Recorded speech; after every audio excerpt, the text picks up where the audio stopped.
Breakfast పథకం గురించి బల్లలు కొట్టుకున్నారు. ఇవాళ ఎవరు పెట్టింది బ్రేక్ఫాస్ట్ పథకం? బీఆర్ఎస్ ప్రభుత్వమే ఈ బ్రేక్ఫాస్ట్ పథకాన్ని ప్రారంభించింది. నేను ప్రారంభిస్తే మీరేమో దాన్ని క్లోజ్ చేసి ఆ పథకాన్ని బంద్ చేసి 2.5 ఏళ్ల పాటు పిల్లల్ని బ్రేక్ఫాస్ట్ పథకానికి దూరం చేసి ఇప్పుడేదో కొత్తగా బ్రేక్ఫాస్ట్ పథకాన్ని ప్రారంభం చేస్తున్నాము, ఇదేందో కొత్త పథకం అని చెప్పడం అనేటువంటిది ఇది సిగ్గుచేటు. అట్లే టిమ్స్ ఏం చెప్తుండే ఏది టిమ్స్ సనత్ నగర్ 2026 డిసెంబర్లో ప్రారంభిస్తాం. ఎన్ని డేట్లు చెప్పింది? ఇప్పటికీ 4 డేట్లు మారినాయి.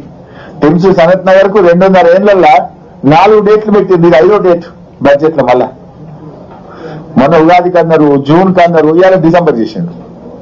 ఈ ఏడాది 3 డేట్లు పెట్టిండు, అంతకుముందు 2 డేట్లు పెట్టిండు. డేట్లు మారుడు, అంకెలు మారుడు తప్ప ప్రజల జీవితాలు మారడం లేదు.